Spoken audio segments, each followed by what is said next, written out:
Okay, folks, we're going to get started again. Thank you all so much. While you're taking your seats, I wanted to mention that during the break, one of our cities in the community here came up to me and said, 100 megabits symmetrical for $39.99. I get 2 megabits for $39.99. And how significant a difference that means for her community and economic development and education. I did also want to mention that a couple of other quick things.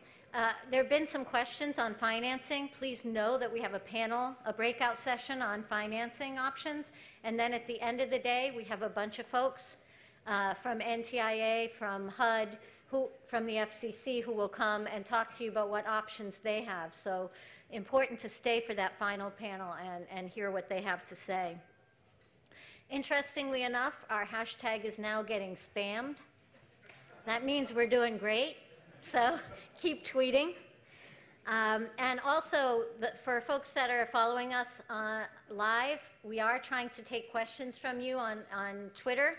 So it's digital NW, and we will try to get those questions to the panelists. In the last session, there were so many questions, we just didn't get to them all. That's a good problem to have. So it is now my pleasure to introduce Michael Cockrill, the Chief Information Officer for Washington State, a position he has held since 2013.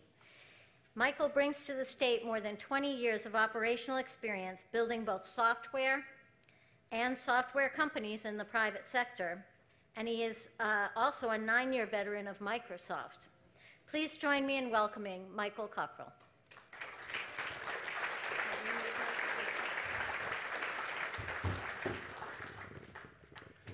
Thank you. And on behalf of the governor, I would like to thank everybody for being here, and in particular to thank the NTIA and Next Century Cities and the City of Seattle for pulling this all together. It's a super important thing to be focused on and thinking about, and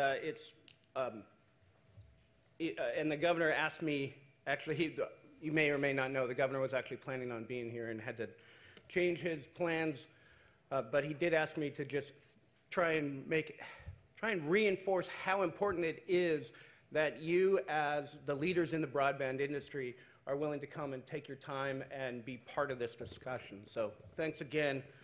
As I was preparing, it occurred to me that me talking to this group of people about broadband would be, a little bit like bringing coals to Newcastle. There's not a lot I could tell you about broadband, so instead what I wanted to do is talk a little bit about the politics of technology, and the reason I'm doing it is I want to invite you to ask yourself, how can you play in that milieu? So I'm going to tell you a little bit about what's going on in Olympia right now as it relates to technology, and then spend a few minutes kind of prognosticating about where I see technology going as it relates to public policy. That's really the issue, is that particularly in the last 3 to 5 years, it has becoming more and more obvious to the people who are making public policy that technology is moving out of the back room and into the boardroom. As we get closer and closer to as technology gets closer to supporting the businesses that it supports, it becomes more crucial that the policymakers start to understand, to think more about public policy as it relates to technology. So that's really where you come in, is asking yourself in your businesses, how can you play in the ongoing discussion about the overlap and intertwining of public policy and technology?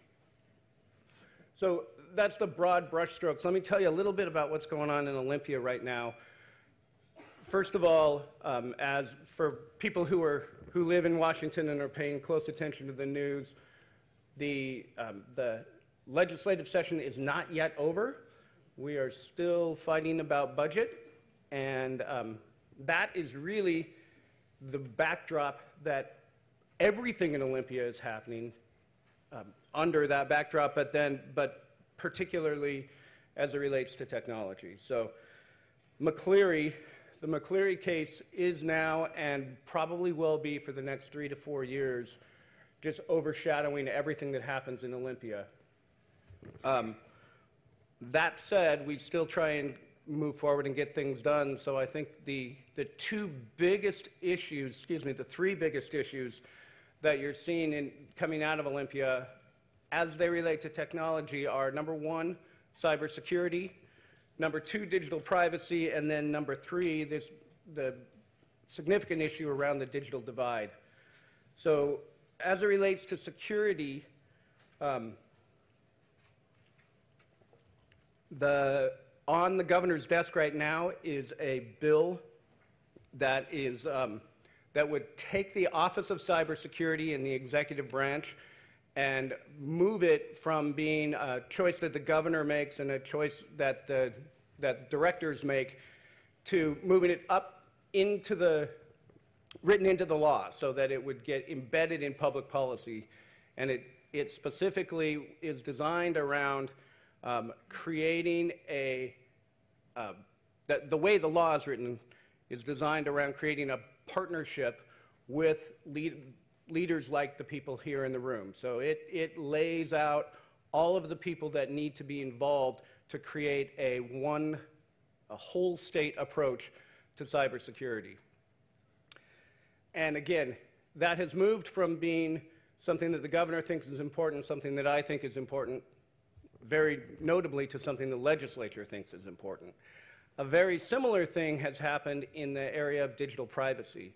There is an act on the governor's desk called forget it's HB 1532, who cares what it's called, but really what it does is create a new office called the Office of Privacy and Data Protection. And what that is doing is, again, saying digital privacy is one of the most important things that public policymakers can start to think about. Questions like, what kind of access will you have to your digital persona? Where does the government play in that milieu between big companies that are saying, I'm going to move my stock price by protecting your privacy, and other companies that are saying, actually, your personal information is the product that I am selling? Where does the government play in that role? Where is public policy? And we're at the very beginning of that process, and you're starting to see Olympia, as well as many, many other states starting to write that into law.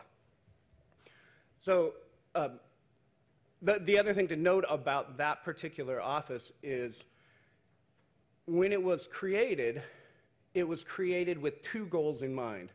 One of them was all about digital privacy, and the other one was about access, and in particular, access in rural areas. So the author of that bill actually wrote into it a broad set of instructions for my office to go out and do a whole range of work.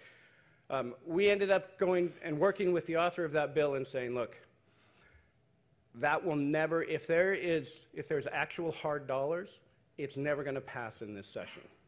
So she backed that out and only created the office and then said, okay, in 2 years you have to create a report that talks about, specifically about the digital divide.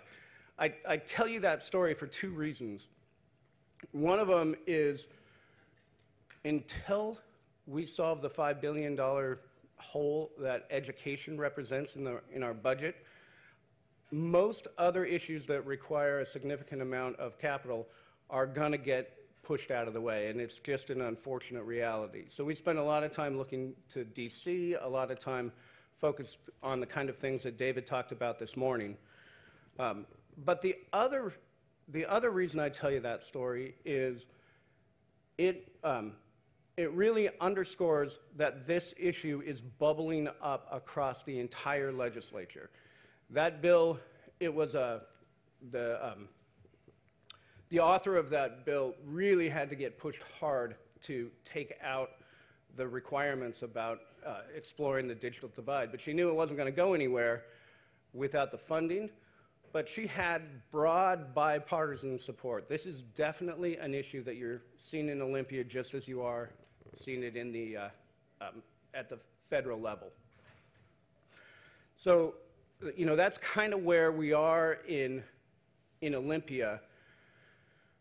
You all probably keep better track of things at the federal level than I do, but I think it's, the other thing I want to put in your mind is I want to prognosticate a little bit about where technology is going, again, with the intent to invite you to ask yourself, how are you going to play in that as the public policy starts to change around technology?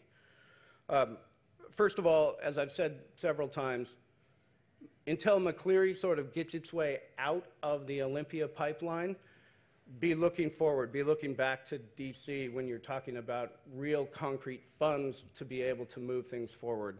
There's a lot of will, but not a lot of way in Olympia at this point, and I don't see that changing until McCleary sort of moves its way through the pipeline. When we look at the two biggest other issues, both of them, again, are bubbling up to be drivers of people writing laws. One of them is security and how broadband plays in the security of the country, I believe, is going to be a significant driver for where investment is going to come in. If you look forward 3, 5, 7 years down the road, one of the things you're going to see is that the federal government is going to realize that cybersecurity is not only a federal mission. States, critical infrastructure providers, they're going to be considered part not just of the umbrella of cybersecurity, but more specifically of national security. When the military ends up with the role of how do we protect our critical infrastructure, which is all the stuff you folks are leading, then you're going to see two things. First of all, you're going to see the budgets. It's actually, I forgot to mention this, this is one of the very few places, cybersecurity is one of the few places where federal budgets are going up.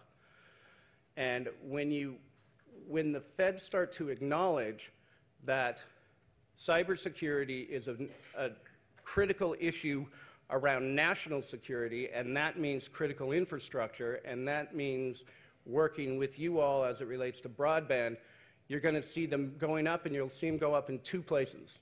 You'll see there's a fight in DC right now between the DoD and the Department of Homeland Security, between the military and the civilians.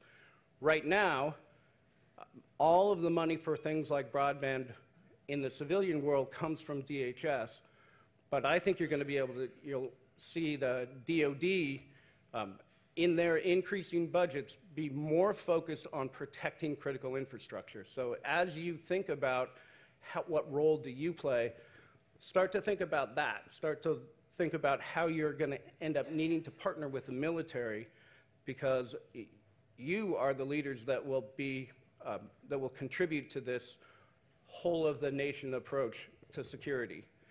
And then I got 1 minute, so I want you to think about this other thing as it relates to privacy, and that is privacy concerns that will be driven by the Internet of Things.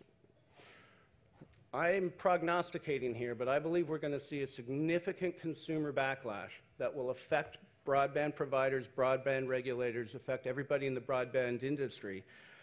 And it'll get, right now it's being driven by two big things: body cameras and drones.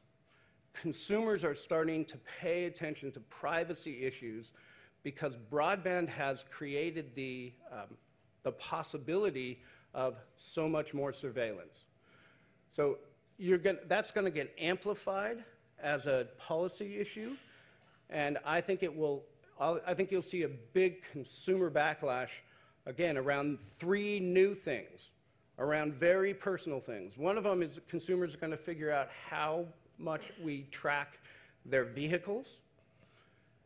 Every one of your cars today, if it was built after 2000, has a black box in it, and it's keeping track of where you go. And there's a really interesting policy question about who gets to see that information, what they can do with it, et cetera. And it all runs on the back of your networks. So you're going to see issues around vehicles, you're going to see issues around home automation, and you're going to see issues around personal devices. Fitbit recently became HIPAA compliant. Everybody understand what that means? Like, there's only one reason that you become HIPAA compliant. So those three issues, I think, are going to end up seeing a big consumer groundswell. So you're going to see privacy and security, as they, again, become important as a public policy issues, affecting your business every day. So that's about all the time I have. I want to make sure that we're back on track. I might have time for one or two questions if there are anything to... Anybody? Again? Oh, yeah, please. Chuck Lair Associates. I'm curious, all the things that you mentioned are obviously put some urgency on the work that we do. One of the things to amp that up a little bit more is the consumption of bandwidth going forward is going to, in essence, further the necessity. I'm curious whether you've quantified, kind of where we are, what kind of consumption of bandwidth, because if we're not building for it now, it's going to be a problem.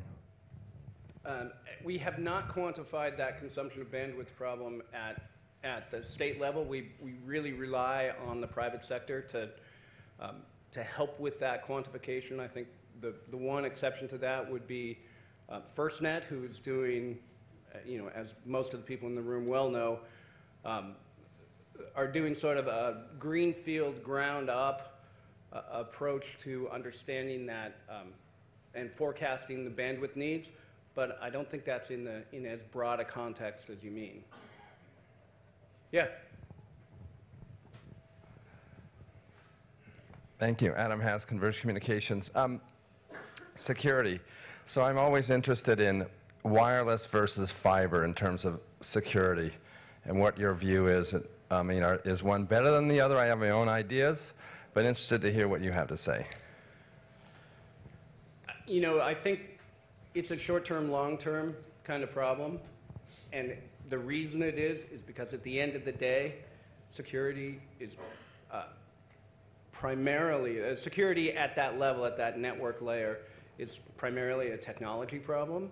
And technology problems go away and equalize in the long term. So what I believe is that as more broadband gets done over microwave, as more broadband gets done wirelessly just because the economics work better, that you'll find wireless security catch up with the wireline security.